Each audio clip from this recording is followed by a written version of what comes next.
I think some people will find this story quite distressing, and it was, being totally honest, it was horrible. But I do think it's important to share it, to give some context, and also to kind of discuss the stuff that I learned as a direct result of experiencing, what happened. Thank you. I mean, actually, the whole story is about this little dude.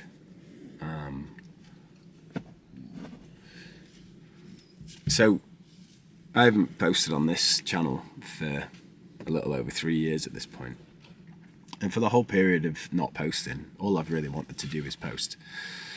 But I felt that I've not been able to, because I've not addressed this. Are you here as well? I've not addressed this, which is, for me at least, no one else knows, I suppose, but it's like the elephant in the room as far as my head is concerned. And I want to talk about this because it's important to, tell people what happened in my head. And once I've said it, once I've got it off my chest, I feel like I can just go back to, whatever. I feel like it's, a box checked off. And ultimately, I don't really know why, but I hope that this story, that me sharing this story, can help someone maybe feel better about a circumstance that they're in, or that they've been in, or that is happening to them, or whatever. When something feels particularly overwhelming and you're really unsure what to do, that's kind of what this story was about, or is about. So I want to take you back to December 23rd of 2021, a little over 3 years ago. And I had posted whatever the last video of on my channel was at the time. It was a dog walk, I think, in an area not too dissimilar from where I am today, out in the Peak District. And I was with my dogs, doing what we do every single day, walking and enjoying nature. And this day, on the 23rd of December, I'd finished work for Christmas. I'd just finished work for Christmas. It was about 2 p.m. I got home, put some wellies on, and us three went straight out across the fields from where I live. Mm-hmm. And I've done this walk a million times. I'd do it, or had done it at the time, almost every day since we've lived where we live. It's a nice walk. It's not anything particularly special. It's like semi-rural. There's a nice little brook that runs through the fields, separates kind of farmers' fields. And so we're about half a mile into this walk. Murph and I are just walking, and Ol's up front, minding his own business. And he's 50, 60 yards ahead, I don't know, something like that. He's already crossed the bridge over this brook to get into the kind of the adjoining field. And just before Murph and I get to this bridge, I just hear this almighty, harrowing scream just out of nowhere. And I instantly knew that it was Ollie. I've never heard it before. In fact, I've never even heard him growl. Like, he's just such a quiet dog. And that noise, that sound, I can still hear it from time to time.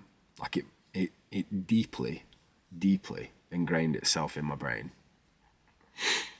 So Murph ran over and, obviously found Ol. I followed. And he was just in this heap on the floor, in the most peculiar position. And at first I looked at him, I'm like, what on earth have you done? I thought maybe he'd broken his back or something. It was so peculiar. And I kind of quickly looked over him. I couldn't see anything. There was no blood. There's no bones poking out of his legs or anything like that. He'd not trodden on anything that I could see. He didn't have a big thorn hanging out of his foot. He was just laid, screaming on his side. So I did the only thing I could really think to do. I just scooped him up and I just started running home with him. So I made it back home, put him straight in my van, and just it transpired my girlfriend had just got home from work as I got back to the house. I said to her, I was like, I need to take Ol straight to the vets. Take Murph, please. So she took Murph inside. I went straight to the vets. And I rang them on my way down and I said, I don't know what's happened, but my dog's had an accident. I need to bring him in right away. No probs. So I got him there. They took him off me, asked me some questions. We'll ring you in an hour or so. So they put him to sleep and x-rayed him. And about 45 minutes later, I get a phone call from them. And firstly, the vet that rang me, she said, could you tell me any more about what's actually happened? Because this is the most peculiar injury. I'm using peculiar so much, aren't I? It's an odd injury. It's not common. And I was like, I couldn't tell you what happened. He was running in front of me in a field, and the next thing he was on the floor screaming. I don't know what happened. She was like, okay, because he's basically broken his elbow. Like his elbow's been absolutely just obliterated, and consequently he's fractured the bone going up into his shoulder from his elbow. And then she says, but unfortunately, it's not something that we can help with. It's too advanced of an injury. We can't do this. So we're going to refer you to a different surgery that's not near where I live, and they'll be in touch with you, but we'll keep him comfortable for the time being. So, okay, that's fine. So another half hour or so goes by, and I get a phone call from this other lady from this surgery, this specialist orthopaedic surgery. And she says, hi, we've seen Ollie's x-ray. One of our surgeons is more than happy to help. Could you bring him in tomorrow, Christmas Eve? And I was like, yeah, of course. Your vets are going to keep him overnight and keep him comfortable and whatever else. And thank you, Flower. But if you could bring him in the morning, that'd be great. If you could be here for 9 o'clock. So anyway, whatever. Picked him up in the morning, got him there for about 9 o'clock. And I dropped him off and then spoke to the surgeon that was actually going to do all surgery. Again, asked me a bit about what had happened and blah, blah, blah. And I said, what do you think has happened? Like, what do you think this is? Because this is just insane. How has this happened? Like, what has happened? This is just mad. He said, I'm suspicious that he's got something in his elbows called a fissure. And if there are any veterinary surgeons or whatever, vets in general from anywhere in the world, if my terminology is incorrect, then please just correct me. But from memory, from what I remember about it, a fissure is like it kind of looks like a hairline crack on an x-ray, but it's not in bone. And what it actually is, it's like a defect potentially from birth or from like persistent wear. And it's like a void basically where bone should be but isn't. So he said, and I think that looking at the x-rays, the thing that's happened is the elbow's kind of blown out. However he's done it, maybe just turned on it funny. But without I get in there and have a look, I can't diagnose it properly. But anyway, leave him with us, and that was that. So then the next morning, Christmas Day morning, we went and picked him up post surgery at about 11 a.m. And bless him, he was just this absolute bag of spuds. He was just, there was no life in him at all. He was so depleted. He was in pain, he was full of drugs, he was just this like dithering rag.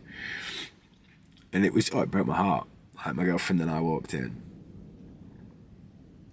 and like seeing the creature that lives in your house with you all day, that's so happy, that brings you shoes and toys because they're just so grateful. I remember I bent down on the floor when the nurse brought him through. I just started crying.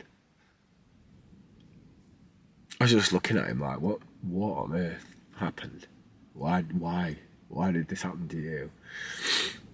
So So he said thanks and paid. By the way, the most unfathomable amount of money you could imagine. But it is what it is. And we drove home. And when he'd kind of come to, and he was sobering up off the drugs that they'd put in him just to keep him from, having much pain, he was just so uncomfortable, bless him.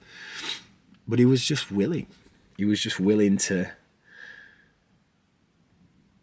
like, persist and almost like knuckle down and just start trying immediately. And he actually was almost forced to have 2 weeks of basically no movement. We had to pick him up to take him for a toilet break in the garden and all that kind of stuff. Like, he wasn't allowed to move basically on his own. But he was so desperate to just do what he normally did and was used to. Oh, and something I forgot to mention. The surgeon that did his surgery confirmed that there was, in fact, these fissures in his elbow. And that, unfortunately, there was another one in the other elbow. But obviously this one hadn't broken, hadn't caused him any grief. And he said, you could probably do with coming back in 6 weeks or something to have like a preventative bolt put in that part of the bone, just to make sure that this can't happen again. And so, just for some context, I'll probably put an x-ray on screen or something. There's scaffolding in the bone up to the shoulder that helped heal that fracture. And then he's kind of got this chunk of metal and, I guess, prosthesis, I don't really know, in his elbow to allow the joint to work properly.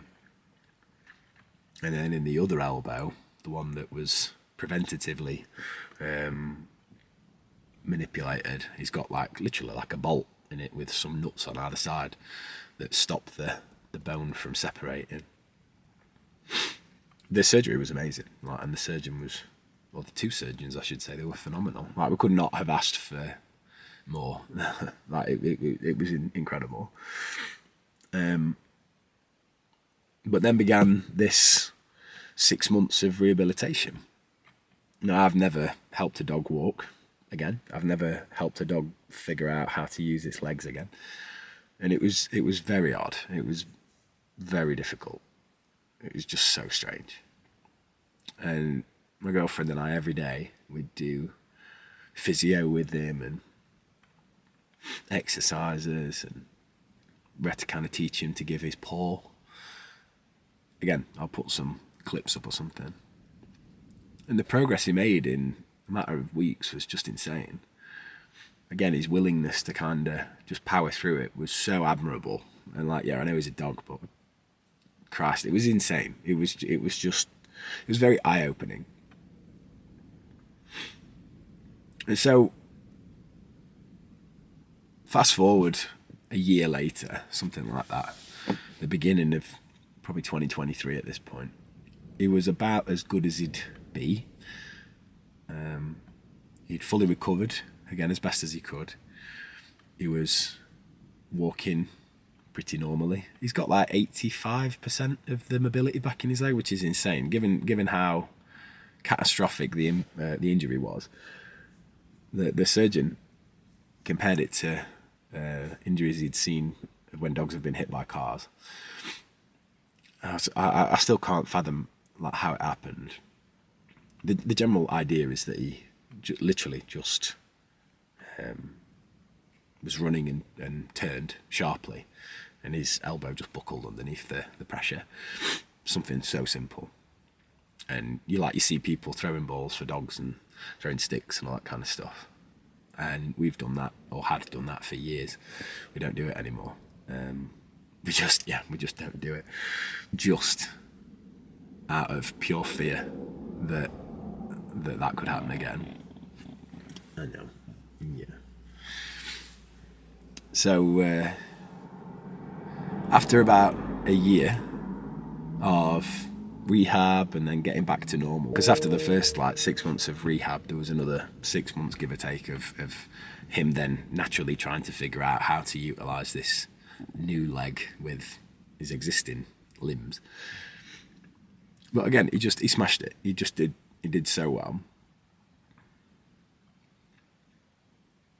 And it was at about that point, at the beginning of 2023, and this is kind of the full circle as to why I'm sharing this story, where I realised that I'd not spent any time actually processing what had happened, and how deeply it had affected my girlfriend and I, obviously the dog, my family, my friends, anyone that was kind of closely connected to me at that particular point, or us. It was devastating. Ol has been unfortunate, bless him, without giving too much information away. He's had to have surgery 5 or 6 times in his life, and only one of those was to neuter him. And every time that you give your dog to the vets to have surgery, at least in the UK, you're required to sign. It's like a waiver. So if your dog doesn't wake up on and after anaesthetic, then you take liability away from the vets. And that's a really heavy piece of paper to sign. It's horrible. And I'll never forget that day, that on Christmas Eve, when I dropped him off. And the receptionist gave me this paperwork. It was 2 pieces of A4 paper, full of information that I don't even understand. It means nothing to me, like the drugs that they're going to use and whatever. And you just sign it with so much faith. You just give consent to them to do everything in their power to make things okay again. And after I'd realised that I hadn't dealt with it, I guess I'd suffered this almost like PTSD from what had happened. I dread to think what Ollie went through. I've no idea. And so I started making steps to figure out basically what had happened and digesting it in a way that allowed me to deal with it, well, hopefully healthily. And I started kind of digging up, memories and skills I'd learned about 8 years ago when I took myself for therapy I don't know whether it's the last time. I've only ever been to therapy once. I took myself when I was about 26. And for me, it was a really valuable experience. I got a lot out of it. I don't know whether it's for everybody. I would encourage people to go. But then I also think it can push people in the wrong direction. You have to be very careful with it because it's a very specific thing to do. Anyway, and there were 2 things that my therapist taught me, perspectives, I suppose, that she taught me to look at life in. And one of those things was, specifically, that when we're born, we're kind of given this toolbox of tools. There's only a few tools in there. It's this brand new toolbox. So every time you go in to the toolbox, you've got half a dozen tools or whatever. You know exactly what's what, where it all is. And throughout your early life, you utilise those tools in emotionally charged situations, good or bad.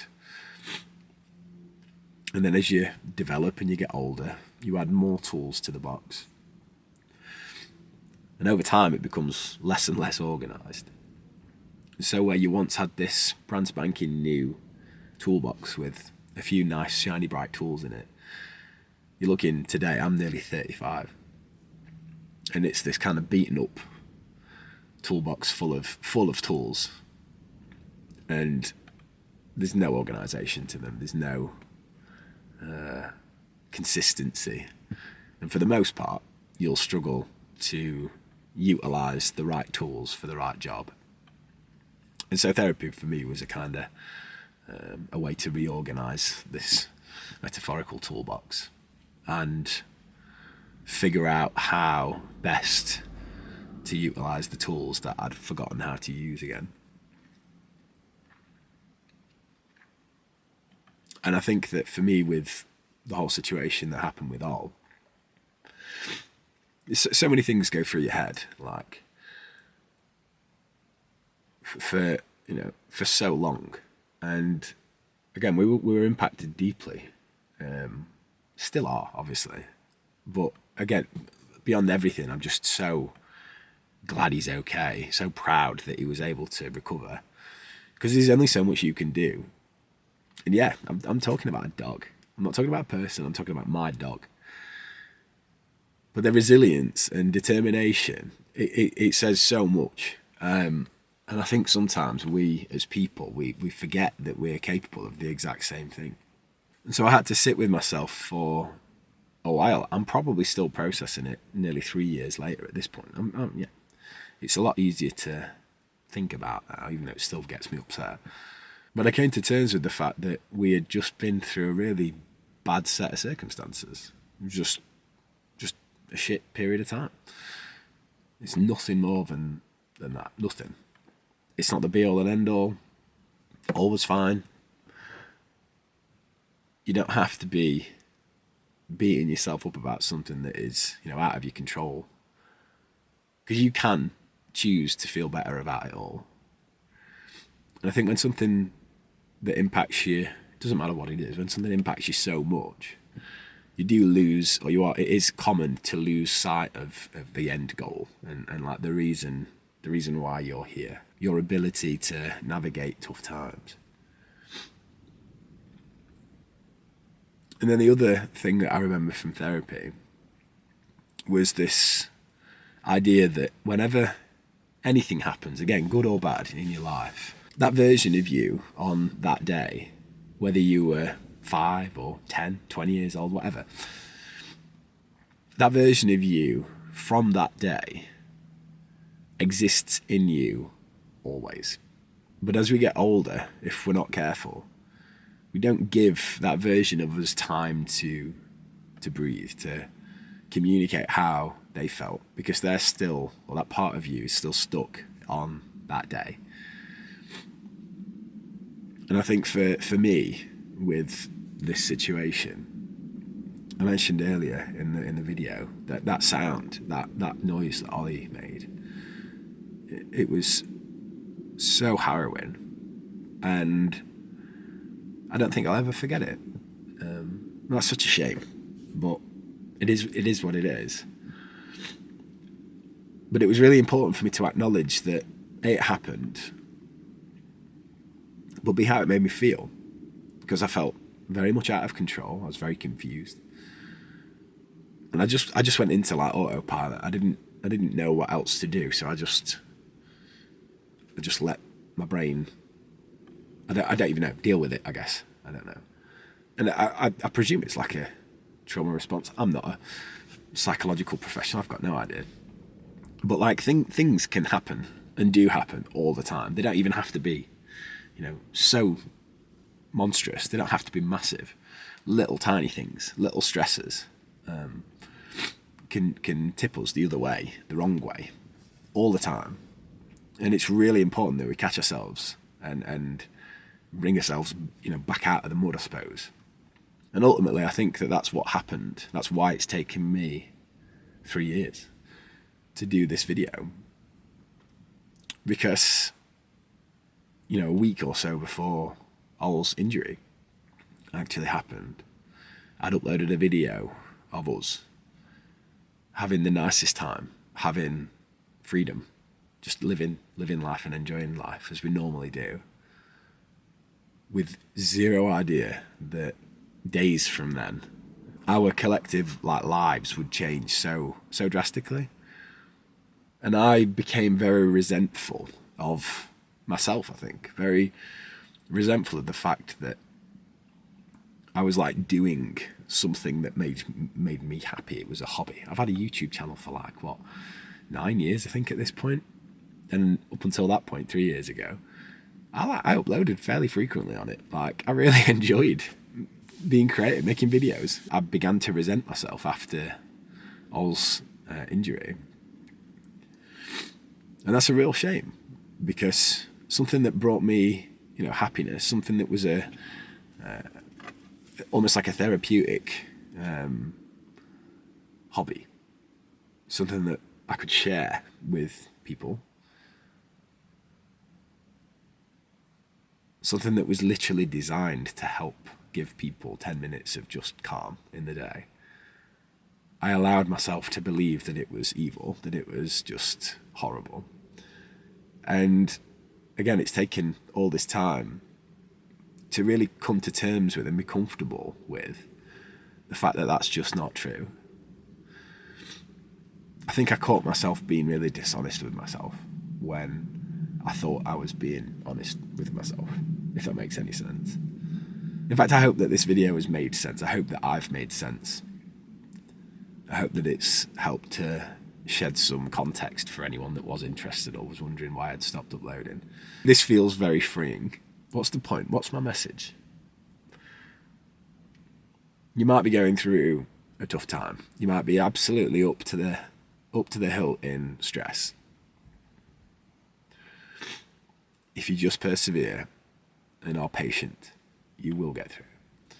You can absolutely figure it out, come out the other end unscathed, and be a better person for it. Because everything in life that happens that's testing, I'm not a religious person, but I think that these things are designed to test us. The hardships of life are almost curated in a way to allow people to prove to themselves what they're capable of. And for a period of time, because I was so focused on Ol's recovery, I did forget about myself for a long period of time. And that's okay, that's fine.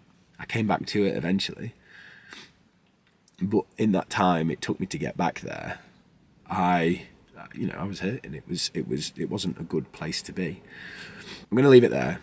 I don't really know what else to say. I think I've said what I was trying to say. I'll see it once I've edited it. If it makes it online, and this is literally the first video back after 3 years of nothingness, then hopefully I was happy with how it came out.